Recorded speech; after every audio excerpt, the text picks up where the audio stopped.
전 세계에서 발생한 코로나19 대유행으로 누적 확진자가 1,000만 명을 넘었습니다. 전 세계를 강타한 코로나19 팬데믹 속에서도 모범적으로 치러진 21대 총선.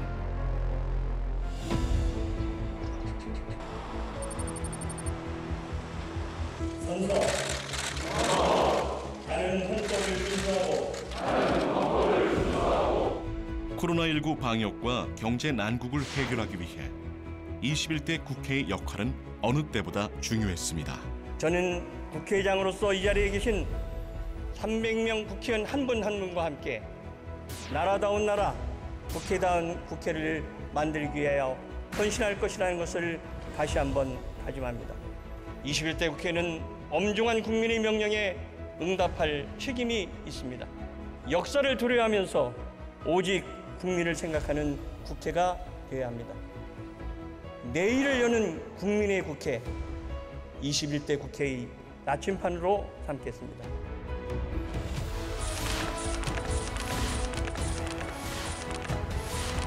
국민을 대표하는 입법기관 수장으로서 박병석 국회의장의 1년은 바빴습니다. 여당과 야당의 협치를 이끌며 국가 균형 발전의 큰 틀 속에서 국회 세종의사당 건립 논의를 본격화했습니다. 지역의 목소리에 귀 기울이며 국회 외교통의 연륜을 살려 코로나19로 어려운 상황에서도 활발한 의회 외교를 펼쳤습니다. 국가적 위기 앞에 여야가 따로 있을 수 없습니다. 국민에게 힘이 되는 국회를 위해 300명 국회의원이 단일팀이 됩시다.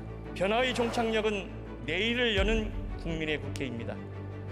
국민을 지키는 국회, 국민과 함께하는 국회, 국민에게 힘이 되는 국회를 만들기 위해 더 준비하겠습니다. 코로나19 추경과 예산안 합의 처리의 성과도 있었지만 여야가 첨예하게 대립하는 모습은 국민에게 실망을 안겨줬습니다. 안녕하세요. 안녕하세요. 반갑습니다. 갈등으로 낭비되는 국력을 미래 번영의 에너지로 승화시키며 국민 통합의 제도적 완성을 위해 개헌을 제안했습니다. 타협과 협치를 제도적으로 풀어내려면 개헌이 필요합니다. 격변의 세계를 헤쳐나가기 위해서는 국민 통합이 절실합니다. 국민 통합은 권력 분산으로 물꼬를 터야 합니다. 나누면 더 커지는 정치를 합시다. 국민을 하나로 모으는 정치를 합시다. 이제는 논의보다 선택과 결단을 할 시기입니다. 문제는 민생이고 해답은 정치입니다. 그 핵심은 개헌에 있습니다. 21대 국회의 시작은 국민과 국익, 국민을 지키는 국회, 국민과 함께하는 국회, 국민의 내일을 여는 국회를 위한 고민과 해법. 박병석 국회의장에게 들어봅니다. 네, 시청자 여러분 안녕하십니까? 전국 9개 민영방송과 국회방송 KTV가 함께 마련한 특별대담 진행을 맡은 이재용입니다. 대한민국 국민의 의사를 표현하면서 또 국가 의사를 결정하는 기관, 바로 국회입니다. 21대 국회가 출범한 지 1년이 넘었는데요. 지난 1년 국회의 성적표를 들여다볼까 합니다. 대한민국 입법부를 이끌고 있는 분입니다.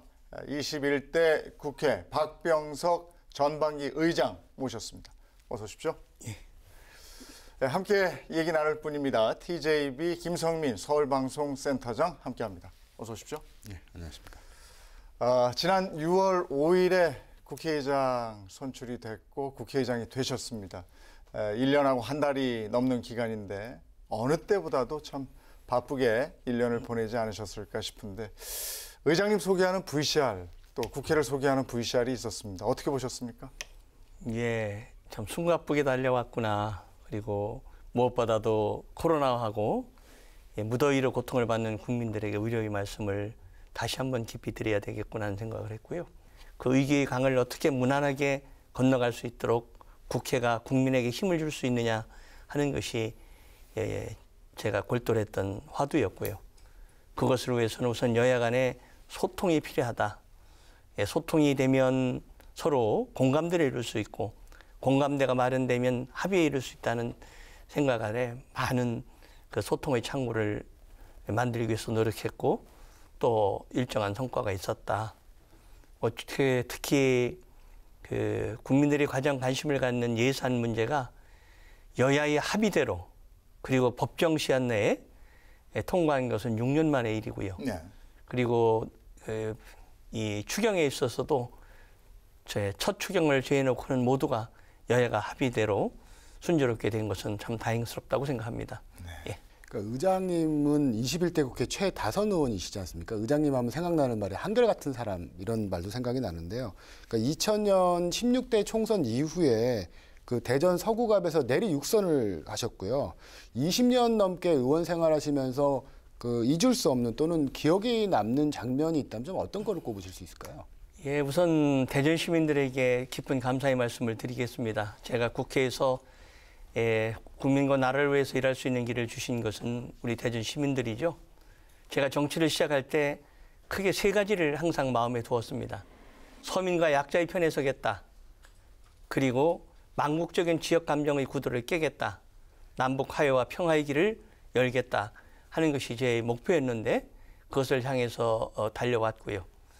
특히 잘 알다시피 우리 대전은 충청권을 기반으로 하는 지역 정당이 있었기 때문에 그 정당에 소속되면 당선이나 여러 가지가 쉬웠겠지만 저는 이러한 목표하에 제가 원하는 철학과 이념에 맞는 정당을 택했고 심지어는 제가 속한 지역에 제가 속한 정당의 지지도가 한 자리 숫자로 떨어졌을 때도 불구하고 한 번도 당적을 옮기지 않은 내 원칙을 지켰다는 자부심이 있고요.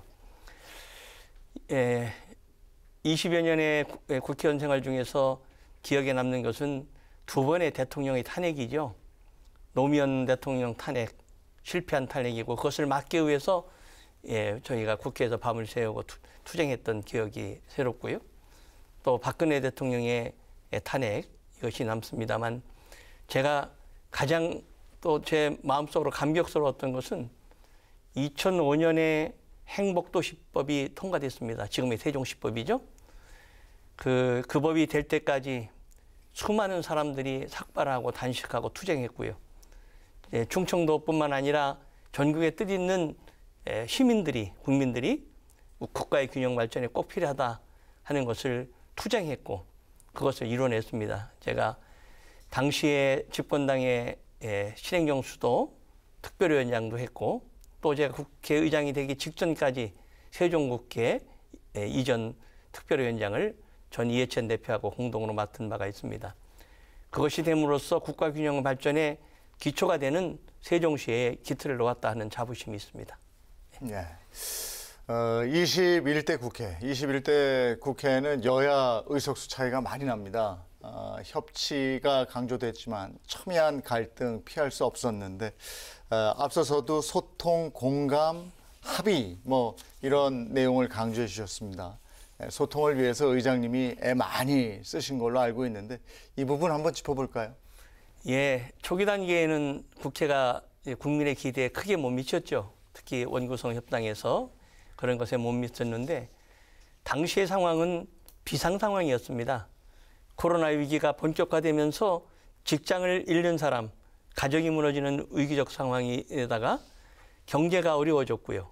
특히 그 북한이 개성공단 내에 있는 남북 연락사무소를 폭파하는 3, 4중고의 사태가 겹쳤고요. 네. 이어서 태풍과 수해까지 왔는데 더 이상 국민의 건강과 생명을 지키고 국민의 재산을 지키는 것보다 더 중요한 일은 없다 하는 판단 아래 원구성을 하게 되었죠.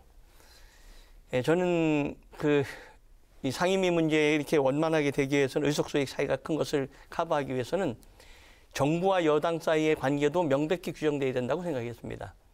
즉 삼권 분립하에 국회 의상을 어떻게 지키느냐 하는 문제에 대해서 굉장히 노력을 했고요.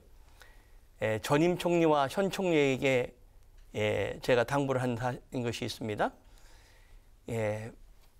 중요한 사안에 관해서는 법안이 됐든 예산이 됐든 사전에 국회에 와서 협의해달라. 특히 야당에 대해서도 충분히 설명해달라. 그리고 국회가 대해서 논의할 법안에 대해서 정부가 제출하는 논란이 될 만한 법안은 미리미리 제출해서 국회에서 충분한 논의를 하게 해라. 야당의 의견이 맞으면 수정하는 것이고 설사 여당의 뜻대로 간다 하더라도 그것은 국민의 목소리에 다른 견해를 분명히 알게 해라 하는 말씀을 드렸고요. 특히 지난달에 있었던 우리 청와대에서의 그 오보윤 오찬에서도 대통령이 계신 데에서 이 점을 다시 한번 강조드렸습니다. 그리고 여야 간의 관계에 있어서는 소통이 기본이기 때문에 소통의 채널을 다양화했습니다. 여야 원내대표회담을 한 20차례 했고요. 그리고 여야 의장 주재죠. 대표회담도 했고 중진회담도 했고 그런 소통의 채널을 다양화시킴으로써 협치의 기반을 닦았다 하는 언론의 평가가 있었고요. 제가 야당 의원들의 면담은 단 한 명도 거절한 적이 없고요. 예.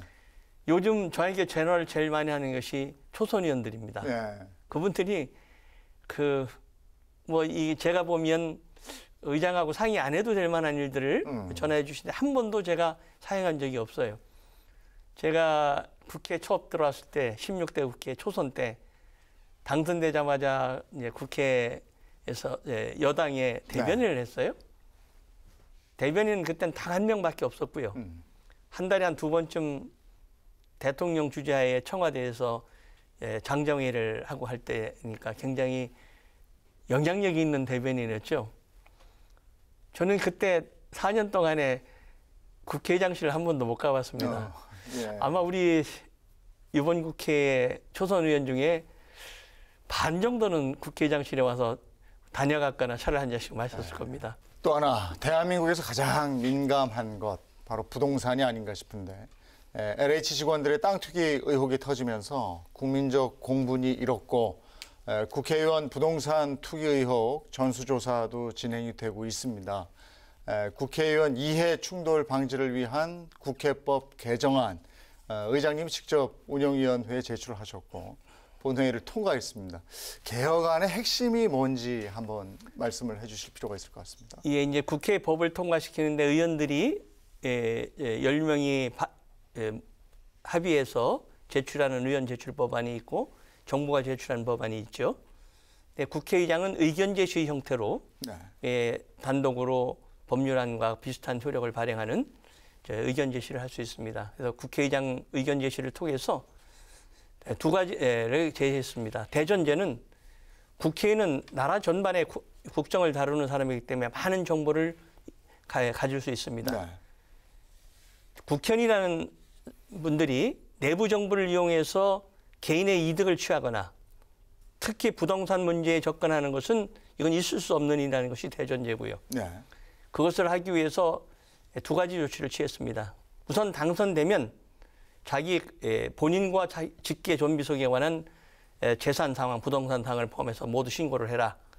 그 심사를 과거에는 국회 윤리특위 산하의 자문위원회가 심사자문회가 심사했는데 이제는 국회의장 기구로 만들어서 거기서 하겠다 하는 것이 하나고요. 우선 상임위 선정할 때 해당 상임위에는 못 들어가게 하는 겁니다. 예를 들어서 건설업 하는 분들이 건설교통위원회는 못 가게 하는 것이죠.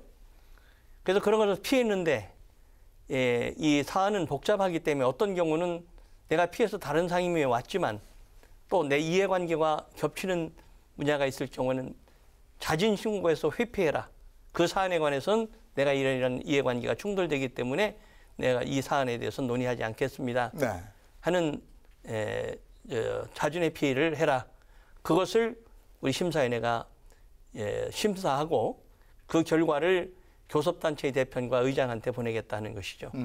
앞으로 보완될 사항이 있다면은 신고한 사항에 대해서 지금은 국민권익위원회에서 조사를 의뢰했는데 국회 자체가 조사할 수 있는 조사권을 주는 문제를 더 논의해야 될 필요가 있습니다. 네.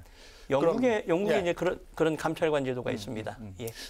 취임사에서부터 개헌 얘기하셨고요. 또 개헌을 강조하고 계십니다. 먼저 왜 개헌이 필요하다고 보시는 건지, 현재 헌정 제도에 대해서 어느 부분이 문제라고 생각하시는 건지 그 얘기도 좀 듣고 싶습니다. 개헌은 참 답답한 일인데요. 제가 이번 21대 국회에 300명 국회의원 중에서 이제 육선 하나밖에 없으니까 네. 가장 국회 경험을 오래 한 사람이죠. 이 제도 가지고는 안 되겠다. 왜 모든 대통령이 불행해졌는가? 왜 국민의 따가운 비판을 받으면서도 여야는 합의하거나 협치의 정신을 발휘하지 못하는가 하는 것에 대해서 깊은 고민을 늘 했었습니다. 이것은 정치 문화가 바뀌어야 되는데 문화가 바뀌기 전에 선행돼야 되는 것은 제도가 바뀌어야 된다는 생각입니다.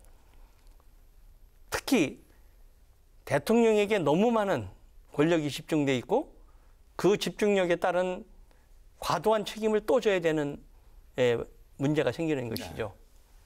그리고 이 국정 운영의 현실을 보면 장관보다는 수석의 영향이 더 크다고 생각하는 것이 현실 아닙니까? 따라서 몇 명의 차관급의 수석들이 운영하는 대통령 중심의 권력 집중을 좀 권한을 나누자. 그래서 국민의 대표기관인 국회하고도 좀 권력을 나눠서 상호 견제와 균형이 가능하게 해야 되겠다 하는 것이고요. 또 하나는 이 현행헌법이 너무 낡았습니다. 지금 현행헌법은 87년에 개정된 헌법이니까 횟수는 34년이 됐어요.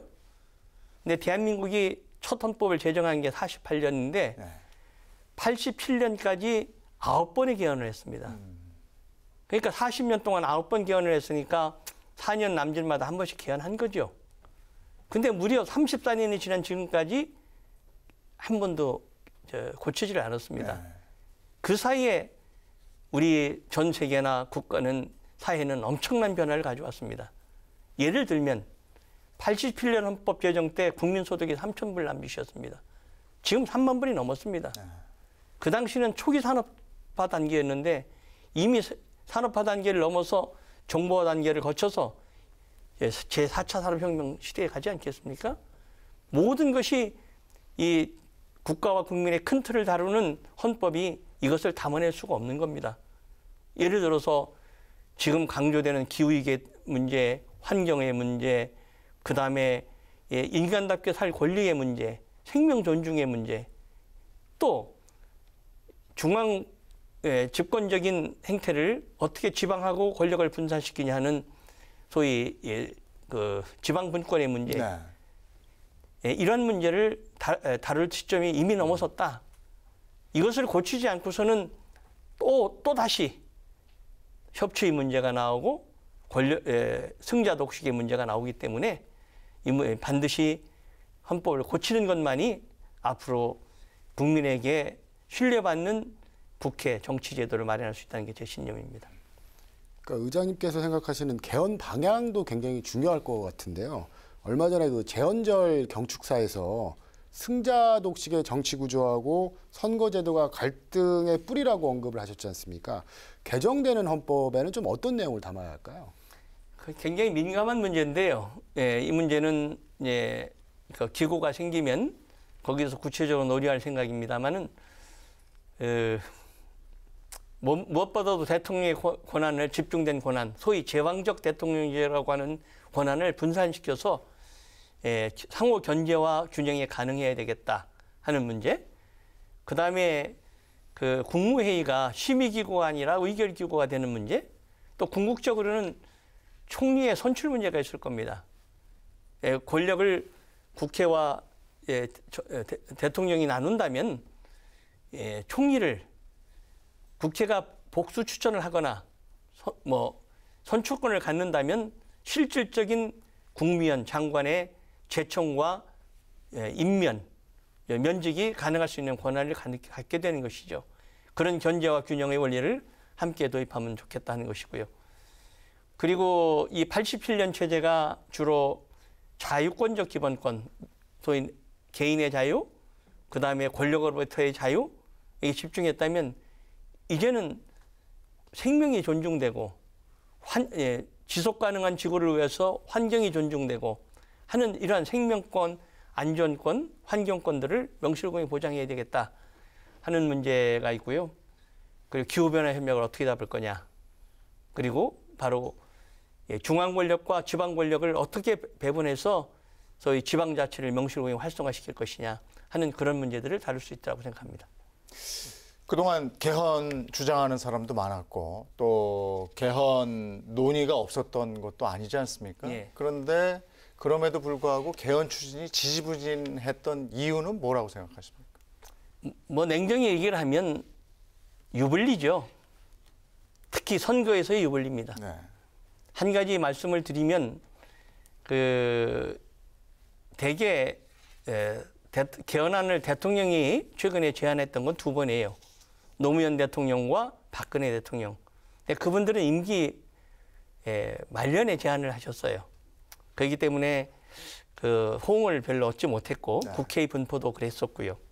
근데 문재인 대통령은 2017년에 대통령으로 제안을 했으니까 네. 어떻게 보면 임기 초에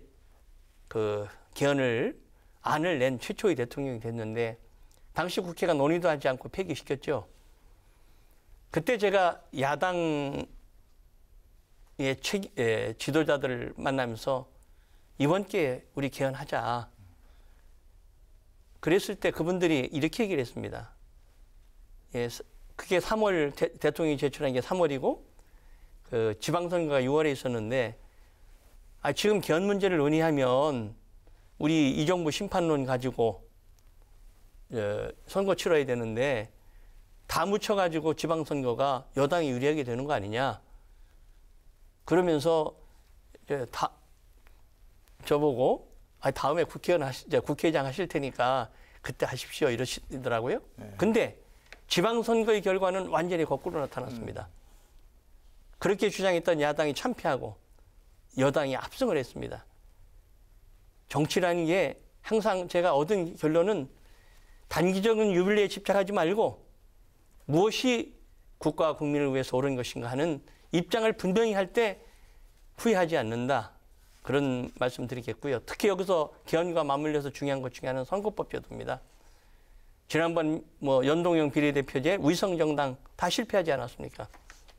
이제 명실공히 국민의 뜻을 그대로 반영할 수 있는, 좀 더 직접적으로 얘기를 하면 표받은 만큼 의석수를 가질 수 있는 비례성이 보장되고 다양성이 반영될 수 있는 선거제도로 고쳐야 된다. 근데 그 선거제도를 고칠 때 선거가 임박할수록 고칠 수 없습니다. 왜? 이해관계 때문에. 임박하지 않았을 때 이번에 함께 논의해야 되겠다 하는 게 제 생각입니다. 근데 이제 권력을 나누자는 말씀 아까 이제 말씀하셨는데 개헌의 핵심이 권력 제도를 개편하는 것이지 않습니까? 그러니까 그러다 보니까 개헌 추진이 좀 쉽지 않은 상황인 것 같고요.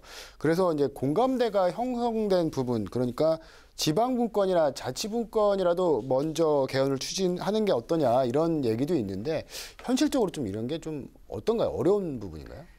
국가균형 발전은 제가 정치를 하는 앞으로도 이제 제가 남은 정치 인생 중에서 남북 화해와 평화, 그다음에 국가균형 발전은 제가 마지막까지 추구해야 될 저의 정치적 목표 중에 하나인데요. 지방 지금 소멸시대 아닙니까? 전국토의 11.8%밖에 안 되는 수도권에 인구의 50%가 넘은 지가 벌써 재작년 말이죠. 그리고 모든 것이 수도권에 집중되어 있음으로써 주택, 교통, 교육의 문제가 복합적으로 나타내고 있기 때문에 넘치는 지방을 좀 덜어서 부족한 지방으로 가야 된다 하는 것이 저의 주장인데요. 그러기 위해서는 지방분권이 꼭 필요하죠. 분권, 분산, 분업, 소위 3분이 필요한데 우선 중앙 권력을 대통령과 국회가 어떻게 나눌 것이냐는 큰 테두리가 먼저 결정된 뒤에 중앙 권력과 지방 권력을 어떻게 나눌 것이냐 하는 것이 논의되는 것이 순서지 그것만 떼어내서 하는 것은 현실적으로 쉽지 않을 것이다 하는 생각을 가지고 있습니다. 어쨌든 개헌 필요성에 대한 공감대는 높은 것으로 나타나지 않습니까? 엄청 높습니다. 예. 국회가 조사한 여론조사에 따르면 최근 조사죠. 그 일반 국민의 66%, 3분의 2가 개헌이 필요하다고 동의했고요. 헌법학자의 77%가 동의했고, 특히 그 국회와 한 언론사가 공동으로 조사한 바에 따르면 현역 국회의원, 지금 국회의원의 93.5%가 개헌이 반드시 필요하다고 응답했습니다. 그럼에도 불구하고 적극적이질 않죠. 그러면 어떤 노력이 필요할까요? 개헌을 위해서는? 그분들의 논리는 이렇습니다.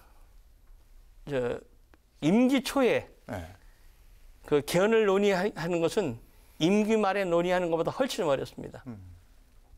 왜? 새로운 정권을 잡은 분은 우리 승자독식 제도 아닙니까? 대통령도 한 표만 더 가져가도, 국회도 한 표만 더 가져가도 당락이 결정되는 그야말로 전부 아니면 전무의 게임에서 내가 모든 것을 얻었는데 왜 내가 그 권력을 나눠주는가 하는 것이 본능이고요.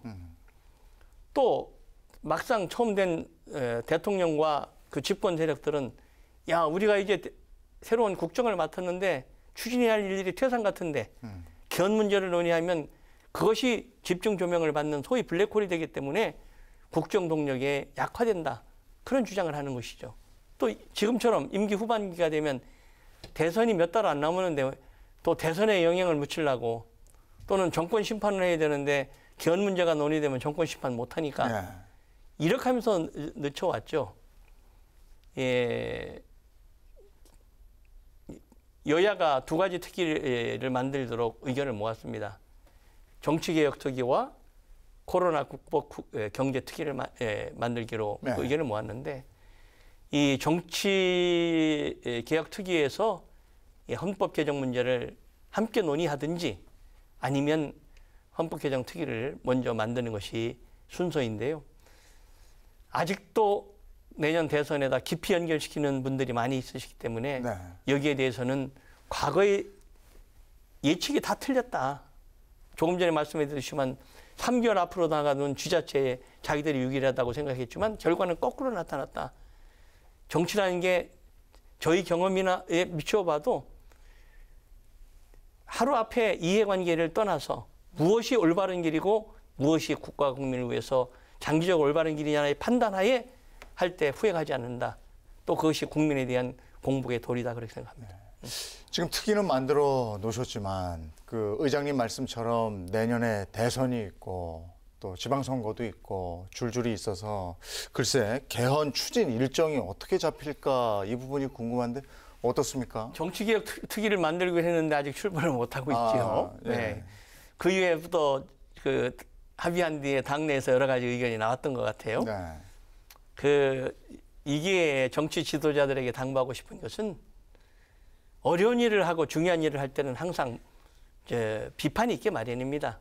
그것이 옳은 길이고 가야 할 길이라면 돌파하는 것이지 또 상처 입을 각오해야 되는 것이죠. 저는 기본적으로 제가 생각하는 개헌 일정은 이렇습니다.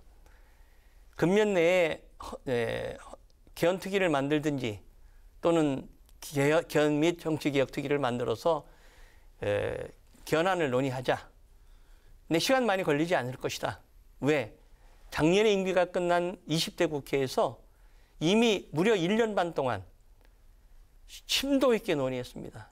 모든 전문가들 다 했고요. 그 다음에 국회에서 전국을 순회하면서 국민들의 의견을 다 수렴한 공청회 다 했고요. 그리고 또 국회 우리 분수대 앞에 자유발언대를 통해서 누구든지 와서 발언할 기회를 다 줬었고요.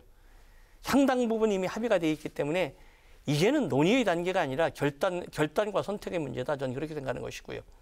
금년에 안을 만들어서 내년에 두 번의 상반기에 큰 전국 선거가 있습니다. 3월 9일 날 대통령 선거, 그리고 6월 1일 날에 그 지방자치 선거가 있는데 이 둘 중에 하나에 선택에 맡기자. 대통령 선거에 영향을 준다면 그럼 지자체 선거 때 하자. 그렇게 저는 주장을 하고 있는 것이고요. 이제 그것이 되면은 새로운 대통령이 그 개정된 헌법에 따라서 하는 것이 부담이 된다면 또 대통령의 권한을 대통령과 국회가 나누도록 되어 있지 않습니까? 그것이 부담이 된다면 지금 현재 국회 21대 국회 임기가 2024년 5월 말에 끝나니까 새로운 국회 22대 국회가 구성되는 2024년 6월부터 실행하는 것도 방법이다. 그렇게 생각을 하고 있습니다. 그거는 다음 국회는 여야의 구성비가 어떻게 될지 모르니까요. 지금은 여야의 구성비가 차이가 많이 되기 때문에 의석수가 적은 정당에서 좀 난처를 표시할 가능성이 있기 때문에 그런 방법이 있다. 즉 다시 정리해서 말씀드리면 금년 내에 개헌안을 마련해서 내년 상반기에 대통령 선거나 지방선거에 국민투표에 붙이자. 그리고 그 개정된 헌법에 적용시키는 다음 국회 22대 국회가 임기 개시일인 2024년 6월부터 시행할 수 있을 것이다 하는 게 제 기본 생각인데요. 구체적인 것은 특위에서 논의되는 것에 따르는 것이 옳다고 생각합니다. 네. 9개 지역 민방과 국회방송 KTV가 공동으로 마련한 특별 대담 박병석 국회의장과 함께하고 있습니다. 대한민국의 질적인 발전을 가로막는 장애물, 뭐 이런 바로 수도권 과밀 아니겠습니까? 의장님께서도 아까 지적을 해주셨습니다만 역대 모든 정권이 지역 균형 발전을 위한 청사진을 제시하고 했습니다마는 만족할 만한 성과 내지 못했습니다. 특히 국회 안에서도 수도권 의원 비율이 절반 가까이 되다 보니까 지역의 목소리가 잘 전달되는 것인가 이런 우려하는 목소리도 들립니다. 지역 균형 발전을 위해서 어떤 대안을 생각할 수 있을까 이 부분도 의장님께 여쭙고 싶네요. 현실적인 대안으로는 세종국회의 완성입니다. 제가 저희 정치 인생 중에서 그 상당 부분을 국가균형 발전에 열중했고요. 말씀드렸듯이 집권당 시절부터 그 신행정수도 추진 특별위원장 그리고 국회의장이 되기 직전까지 세종국회 이전 추진 위원장을 전 이해찬 대표가 공동으로 맡았었는데요. 당시에 우리가 이렇게 개념을 설정한 겁니다. 우리 대한민국의 중심이 되는 세종시의 수도이제 행정중심 복합도시가 됐습니다만 세종시를 제대로 만들자. 그다음에 157개의 공공기관을 세종시에서 2시간 거리에 있는 곳에 전국에 분산시키자. 즉 자동차의 바퀴, 휠이라고 생각하면 됩니다. 그 동그란 부분이 세종시고요. 이 부채살과 같은 것이 바로 공공기관이죠. 따라서 세종국회를 제대로 만들고 그 2차 공공기관을 이전하자 하는 것이고요. 또 하나는 그전에도 해야 되는 것은 그 재정분권입니다. 지금 국비와 지방비가 이제 8대2에서 이 정부 들어서 7.5대 2.5 정도로 옮기는데 7대3 정도로 빨리 가는 게 좋겠다 하는 것이고요. 또 하나는 그 과정에서 또 우리가 정부와 국회가 마음만 먹으면 바꿀 수 있는 것이 대부분의 국가의 어떤 중요한 사업을 요새 공모사업으로 진행하고 있어요. 근데 공모사업을 하게 되면 지방이 수도권에 분리할 수밖에 없습니다. 왜? 모든 인프라, 인재, 재력 모든 것이 수도권에 집중되어 있는데 그것을 동일한 기준에 놓고 보면 지방은 탈락할 수밖에 없습니다.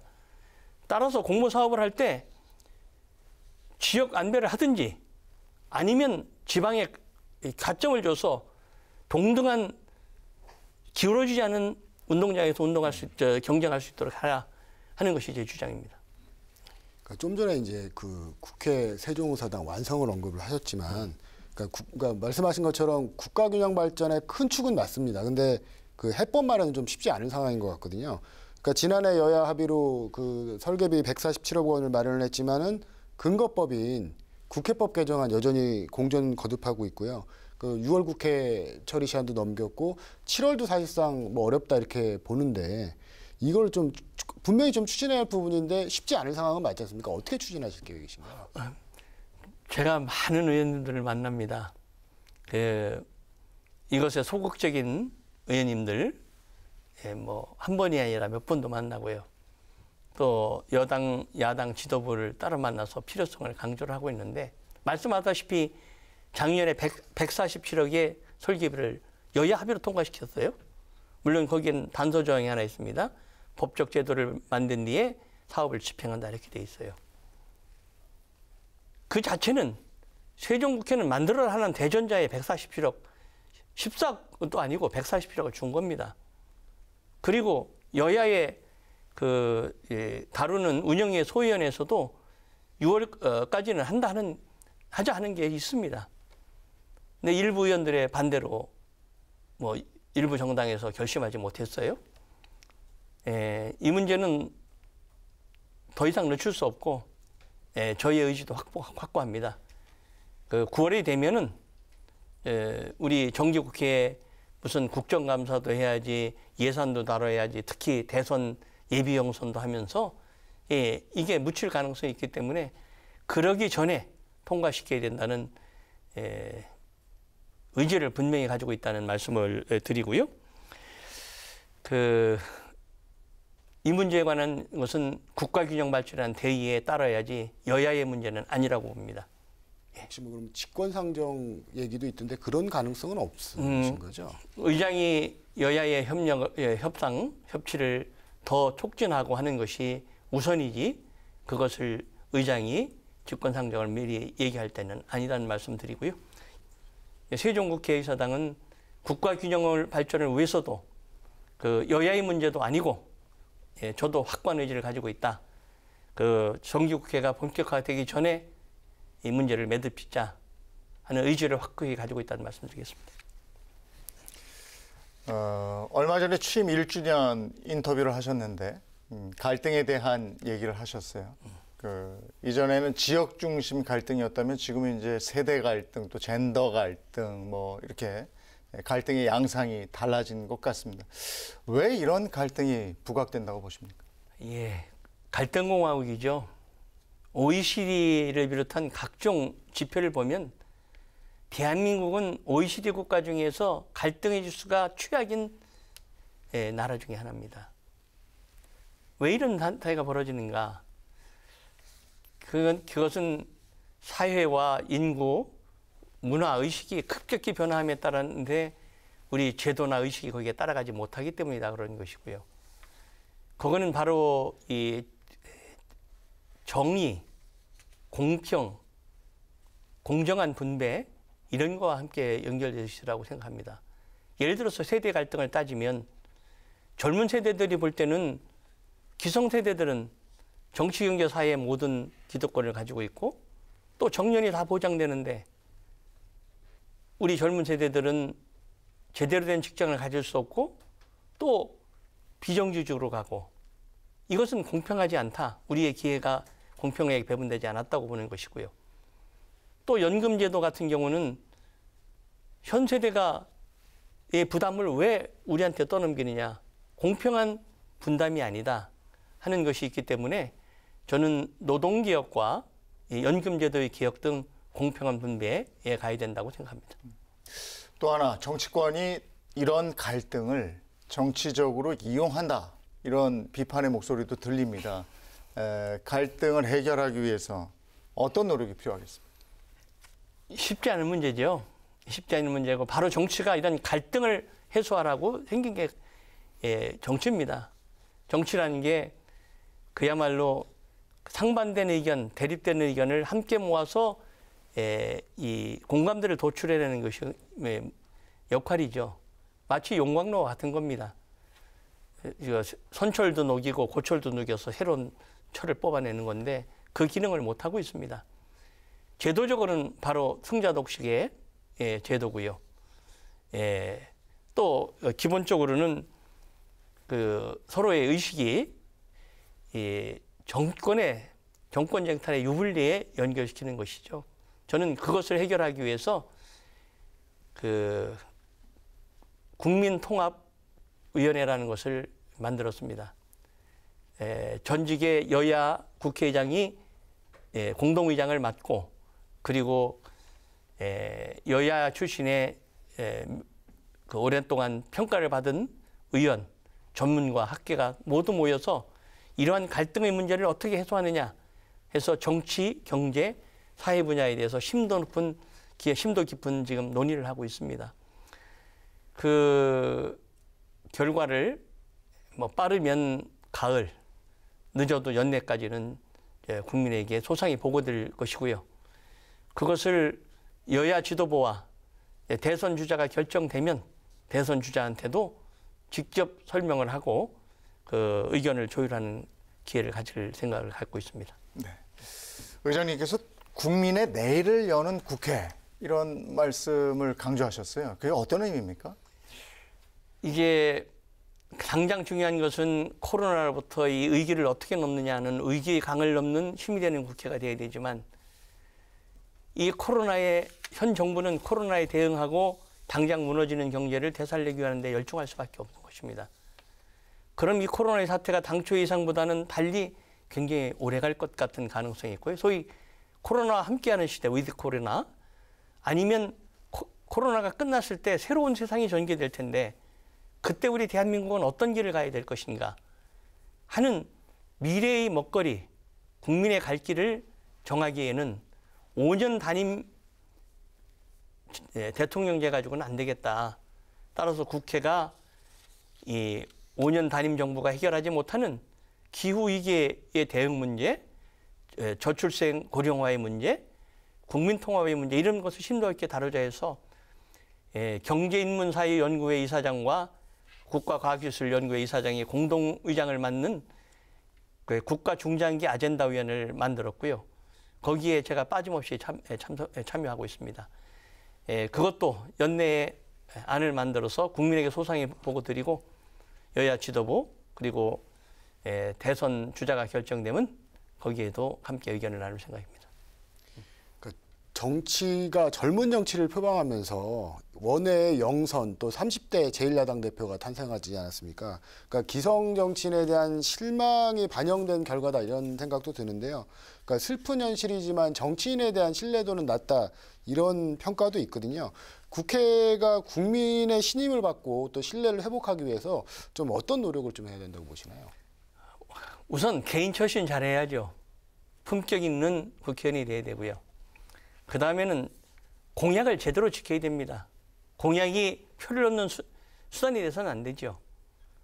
세 번째는 궁극적인 제도가 갈등을 유발할 수밖에 없는 승자 독식, 그리고 양당의 과점체제가 오랫동안 유지되면서 소위 적대적 진영의 공존 상태, 이것을 깨려면 바로 권력구조의 개편, 그리고 선거제도의 개편, 국민의 뜻이 반영되는 대로의 의석수를 가져가는 선거제도를 만들어야 된다고 생각을 하는 것이죠. 그리고 이 투표하실 때도 정말 그분의 공약이 허황된 공약인지, 그리고 국회의원이면 그 공약을 제대로 이행했는지 그것을 잘 살펴보는 것도 중요한 요소라고 생각합니다. 외교에 대한 얘기도 간략하게 좀 듣고 싶습니다. 그 의장님 중국어도 워낙에 잘하시고 또 국회에서 알아주는 중국 통으로 알려져 계신데 국민들은 또 미국하고 중국하고 우리는 어떻게 해야 되는가 이런 걱정도 많아서 이 외교는 어떤 해법이 있을까요? 저는 기본적으로 원칙이 있는 실사구시의 외교를 생각하고 있는데요. 김대중 대통령께서 미중의 갈등이 있을 때 그런 말씀을 하셨어요. 우리는 논두렁에 들어서 있는 소와 같아서 오른쪽 두렁이에 언덕에 풀도 뜯어먹어야 되고 왼쪽 풀도 뜯어먹어야 된다. 즉 미중 사이에서의 우리의 신뢰를 취해야 된다. 그런 말씀을 이해를 하는데요. 원칙은 지키되 실사구시로 가야 된다는 것이고요. 지금 이 국제 정세가 굉장히 냉엄하게 돌아갑니다. 미중 사이가 처음에 기술 전쟁에서 무역 전쟁으로 이제 패권 전쟁으로 가면서 소위 투키티데스의 함정을 연상시키는 것이죠. 미국과의 동맹은 우리 외교의 출발점이자 소위 핵심 축이죠. 중국은 우리에게 필수 분결결한 또 중요한 이웃입니다. 이 관계에서 원칙을 지키되 실사구시의 입장을 분명해야 된다 하는 생각을 가지고 있습니다. 네. 박병석 국회의장과 1시간 동안 얘기를 나눠봤습니다. 의장님이 국민과 직접 소통하는 시간이 더 많이, 더 자주 있었으면 좋겠다 이런 생각이 들고요. 의장님은 오늘 대담 어떠셨습니까? 다 못한 얘기가 있으면 뭐 마무리 발언도 좋고 해주시죠. 예, 항상 이 인터뷰라는 것은 긴장이 됩니다. 예, 긴장이 되고 끝나면은 아이고 내가 좀 이 말을 빼놨다. 좀 더 조리 있게 요약할 걸 그런 것이 있었는데 비교적 그냥 제 솔직한 말씀을 여과 없이 말씀드리려고 노력했다는 말씀드리고요. 무엇보다도 이제 제가 오늘도 예가 아닙니다. 아침에 늘 일어나면 제가 기도를 꼭 해요. 대한민국의 국회의장으로서 제가 하는 모든 일들이 나라와 민족의 역사의 진전에 부합하게 해 주십시오 하는 기도를 드리고요.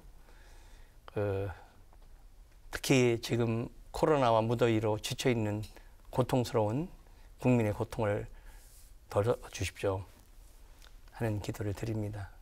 위기의 강을 무사히 건널 수 있고 그리고 우리가 희망의 세 다리를 놓을 수 있는 그리고 계층이동의 사다리를 놓을 수 있는 국민에게 힘이 되는 국회를 만들기 위해서 최선을 다할 것입니다. 네. 김성민 기자도 1시간 함께 했는데 더 하실 얘기가 있으면 좀 하시죠. 의장님은 평소 여야 정책 협치의 촉진자가 되겠다는 말씀을 하시지 않았습니까? 지금이 가장 또 협치가 또 필요할 때로 생각이 들고요. 그래서 앞으로도 좀 현안 문제 이런 협치로 잘 좀 풀어 가셨으면 하는 생각도 들고 앞으로 또 응원하겠습니다. 언론에 하나 부탁드리는데요. 싸잡아서 비판하지 말고 좀 짚어서 그 책임에 비중 있게 좀 비판해 주시면 좋겠습니다. 알겠습니다. 열심히 하겠습니다. 네, 코로나 확산세가 때와 장소를 가리지 않고 있습니다. 7월 국회에서 추경안 심상도 진행이 되고 있는데 부디 안전하게 차질 없이 국회가 운영됐음 하는 바람입니다.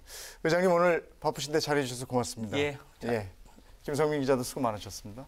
수고하셨습니다. 9개 지역 민방과 국회방송 KTV가 함께 마련한 특별 대담. 오늘은 박병석 국회의장과 함께했습니다. 저는 다음 시간 인사드리겠습니다. 시청자 여러분 고맙습니다.